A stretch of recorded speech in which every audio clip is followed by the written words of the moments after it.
नमस्ते। जब हम अपने आर्थिक भविष्य को सुरक्षित करने की बात करते हैं तो ये एक लंबा सफर होता है। लेकिन इस सफर में हर 10 साल का समय यानी हर दशक बराबर नहीं होता। कुछ साल बाकी सालों से कहीं ज्यादा मायने रखते हैं। और आज हम एक ऐसे ही बेहद खास दशक की बात करने वाले हैं। तो सवाल ये उठता है, आखिर ऐसा क्यों है? क्यों कोई एक दशक दूसरों से इतना ज्यादा जरूरी हो जाता है हमारे फाइनेंशियल फ्यूचर के लिए? ये एक ऐसा सवाल है जिसका जवाब सच पूछिए तो आने वाले वक्त में हमारी आर्थिक सेहत कैसी होगी ये तय कर सकता है। वो दशक है 40 का दशक, यानी जब हम अपने 40s में होते हैं। और ये जो वक्त है ना, ये सिर्फ प्लानिंग का वक्त नहीं है, ये असल में नतीजों का वक्त है। अब तक जो भी फाइनेंशियल आदतें बनाई हैं, चाहे अच्छी हों या बुरी, उनका असर अब सिर्फ कागज पर नहीं दिखता, अब वो असल जिंदगी में सामने आना शुरू हो जाता है। इस उम्र में एक बहुत ही आम गलती होती है, वो है एक फॉल्स सेंस ऑफ सिक्योरिटी, मतलब एक झूठी सुरक्षा का एहसास। सोचिए, करियर स्टेबल लगता है, सैलरी वक्त पर आ रही है, घर की ईएमआई भी चल रही है, तो लगता है कि हाँ, सब कुछ कंट्रोल में है। लेकिन यही आराम का एहसास हमें उन खतरों से अनजान बना देता है जो धीरे धीरे नीचे ही नीचे पनप रहे होते हैं, जैसे बढ़ती हुई महंगाई या रिटायरमेंट के लिए पूरी बचत ना होना। और यहीं से सबसे बड़ा रिस्क शुरू होता है, और वो रिस्क है सीरियसनेस को, यानी गंभीरता को टालना। इसका मतलब क्या हुआ? मतलब ये कि हम जरूरी फाइनेंशियल फैसलों को आगे के लिए टाल देते हैं, बस ये सोच कर के अभी तो सब ठीक चल रहा है। रिटायरमेंट प्लानिंग, हाँ सोचेंगे बाद में। इन्वेस्टमेंट, कल से देखते हैं। लेकिन ये जो बाद है ना, ये अक्सर बहुत देर से आता है। तो फिर आखिर इस दशक में ऐसा क्या है, ये इतना जरूरी क्यों है? देखिए, इसकी एक बहुत खास वजह है। और ये सिर्फ पैसे बचाने की बात नहीं है, ये असल में वक्त की ताकत को समझने की बात है। क्योंकि ये जो 40s का दशक है ना, ये कंपाउंडिंग की पावर का फायदा उठाने का आखिरी सबसे अच्छा मौका है। इसको ऐसे समझिए जैसे एक ऐसी खिड़की जो हमेशा के लिए खुली नहीं रहेगी।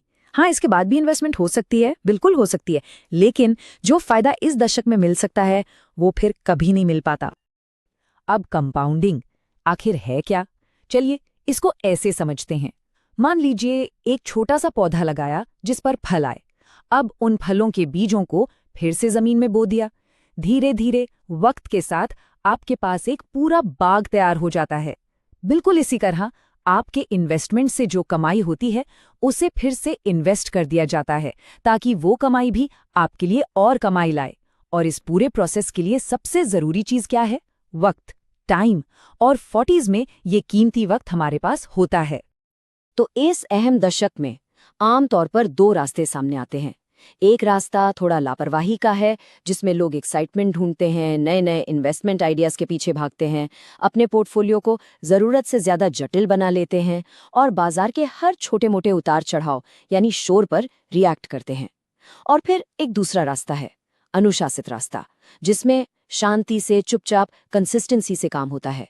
पोर्टफोलियो को सिंपल रखा जाता है और हर फैसला जिंदगी के लक्ष्यों के साथ जोड़कर लिया जाता है। अब ये जो अनुशासित रास्ता है, इस पर चलना कोई रॉकेट साइंस नहीं है। इसके लिए बस सोच में कुछ छोटे छोटे बदलाव लाने की जरूरत है। सबसे पहली चीज, इस दशक की अहमियत को स्वीकार करना, मानना कि हाँ, ये वक्त खास है। दूसरा, बिना किसी शोर शराबे के लगातार निवेश करते रहना।